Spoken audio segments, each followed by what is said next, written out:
نبی صلی اللہ علیہ وسلم نے فرمایا کہ تم سے پہلے لوگوں میں ایک شخص گزرا جس نے 99 قتل کیے، اور 99 قتل کرنے کے بعد اس کو احساس ہوا کہ اب وہ توبہ کرنا چاہتا ہے، تو وہ لوگوں کے پاس گیا اور لوگوں سے جا کے پوچھا کہ مجھے کسی ایسے شخص کا، کسی ایسے عالم کا پتہ بتاؤ جس کے پاس جا کے میں یہ بات کر سکوں، اس سے پوچھ سکوں کہ کیا میری توبہ قبول ہو سکتی ہے کہ نہیں ہو سکتی۔ تو لوگوں نے بتایا کہ فلاں جگہ پہ ایک راہب ہے، اس کے پاس چلے جاؤ۔ تو اس نے جو پتہ لیا اس کے بعد وہ چلا گیا اس کے پاس، اس سے جا کے کہا کہ میں نے 99 قتل کیے ہیں، تو کیا میری توبہ قبول ہو سکتی ہے؟ تو اس راہب نے کہا تمہاری توبہ تو بالکل قبول نہیں ہو سکتی۔ تو جب اس نے یہ کہا تو اس شخص نے اس راہب کو بھی قتل کر دیا، اور جب اس کو قتل کیا تو کیا ہو گیا، اب سینچری پوری ہوگی، 100 قتل پورے ہو گئے۔ پھر لوگوں کے پاس گیا کہ مجھے کسی ایسے عالم کا پتہ بتاؤ کہ جس سے جا کے میں پوچھ سکوں کہ کیا میری توبہ قبول ہو سکتی ہے کہ نہیں ہو سکتی۔ تو لوگوں نے کہا کہ فلاں جگہ پہ ایک عالم ہے، تم اس کے پاس چلے جاؤ، اس سے پوچھ لو۔ اب وہ شخص اس عالم کے پاس گیا اور جا کے اس عالم سے کہا کہ میں نے 100 قتل کیے ہیں، تو کیا میری توبہ قبول ہو سکتی ہے کہ نہیں ہو سکتی؟ تو اس عالم نے کہا کہ کون ہے جو تیرے اور تیری توبہ کے درمیان حائل ہو سکے؟ تمہاری توبہ قبول ہو سکتی ہے، تم توبہ کرو، اور فلاں جگہ پہ ایک بستی ہے جس میں نیک اور صالحین رہتے ہیں، تم اپنی بستی کو چھوڑ کے ان لوگوں کی بستی میں چلے جاؤ، صالحین کی بستی میں چلے جاؤ، وہاں پہ لوگ عبادت گزار ہیں، اور بس توبہ کر کے تم اس بستی کی طرف چلے جاؤ۔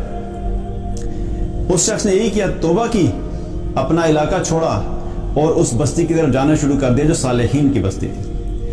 اب وہ اس بستی کی طرف جا رہا تھا کہ راستے میں اس کو موت آ گئی۔ اب جب اس کو موت آئی تو اس کی روح قبض کرنے کے لیے رحمت کے فرشتے بھی آ گئے اور عذاب کے فرشتے بھی آ گئے۔ رحمت کے فرشتے آئے اس کی روح قبض کرنے کے لیے، تو عذاب کے فرشتوں نے کہا بھائی تم کیسے اس کی روح قبض کر سکتے ہو؟ تو رحمت کے فرشتوں نے کہا کہ کیونکہ اس نے توبہ کر لی ہے اس لیے اس کی روح ہم قبض کریں گے۔ تو جو عذاب کے فرشتے تھے انہوں نے کہا نہیں، اس نے تو اپنی زندگی میں کوئی اچھا کام کیا ہی نہیں، اس کی روح تو ہم قبض کریں گے۔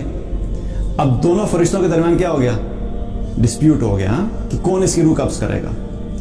اللہ سبحانہ تعالیٰ نے ایک فرشتے کو آدمی کی شکل میں بھیجا اور ان فرشتوں کے دل میں یہ بات ڈالی کہ اس آدمی کو اپنا حکم بنا لو، کہ یعنی اس کو فیصلہ کرنے والا بنا لو۔ تو ان فرشتوں نے کہا ٹھیک ہے، ہم اس کو کہتے ہیں کہ فیصلہ کرے کہ اس کی روح اب کون قبض کرے گا۔ تو اس نے یہ فیصلہ کیا کہ اس شخص کے قدم ناپو، جس نے توبہ کی ہے، جس کی روح قبض ہونی ہے، اس کے قدم ناپو۔ اگر یہ صالحین کی بستی کے قریب ہوا تو اس کی روح جو ہے وہ رحمت کے فرشتے قبض کریں گے، اور اگر یہ وہ گناہگاروں کی بستی کے قریب ہوا تو اس کی روح کون قبض کرے گا، عذاب کے فرشتے قبض کریں گے۔ صالحین کی بستی کے قریب ہوا تو رحمت کے فرشتے قبض کریں گے، اگر گناہگاروں کی بستی کے قریب ہوا تو عذاب کے فرشتے اس کی روح قبض کریں گے۔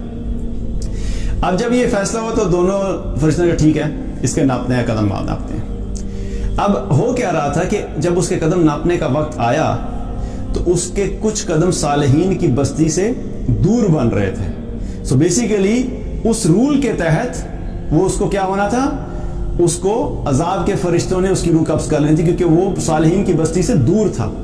تو جب اللہ سبحانہ تعالیٰ نے یہ دیکھا کہ اس کے چند قدم جو ہیں وہ صالحین کی بستی سے دور ہیں، تو اللہ سبحانہ تعالیٰ نے صالحین کی بستی کی جو زمین ہے اس زمین کو حکم دیا کہ اس شخص کے قریب ہو جاؤ، اور جب وہ قدم ناپے گئے تو وہ شخص صرف ایک بالش صالحین کی زمین کے قریب تھا، اور اس کی روح کو رحمت کے فرشتوں نے قبض کیا اور اللہ سبحانہ تعالیٰ نے اس کی بخشش کر دی۔ یہ سارا واقعہ ہے جو اس حدیث میں موجود ہے۔ اب اس حدیث میں اگر دیکھا جائے تو اتنے سارے ہمارے لیے سبق ہیں کہ ہمیں سمجھنا چاہیے کہ کیا کیا چیزیں ہیں جو کہ ہم تک پہنچی ہیں۔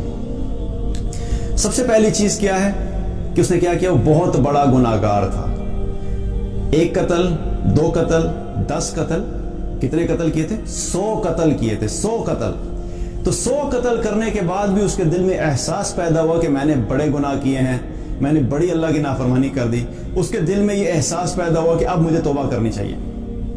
تو کیا پتہ لگتا ہے کہ انسان کی زندگی میں کوئی بھی وقت ایسا ہو سکتا ہے کہ اس کے دل میں یہ احساس پیدا ہو جائے کہ وہ اس نے اللہ کی نافرمانی کی اور وہ توبہ کی طرف آ جائے۔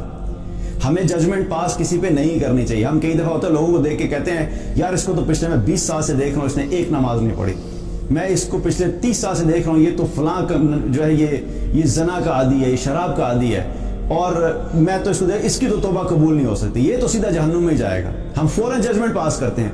ہمیں نہیں پتا کہ اللہ سبحانہ تعالیٰ کب کس شخص کو اس چیز کی توفیق دے دے کہ وہ سچی توبہ کرے، اور عین ممکن ہے کہ اس دنیا سے جانے سے پہلے وہ سچی توبہ کر لے اور اللہ سبحانہ تعالیٰ اس سے راضی ہو جائے۔ تو کیا ہے کہ توبہ کی توفیق کسی وقت بھی مل سکتی ہے، چاہے جتنے مرضی بڑا گناہ ہو۔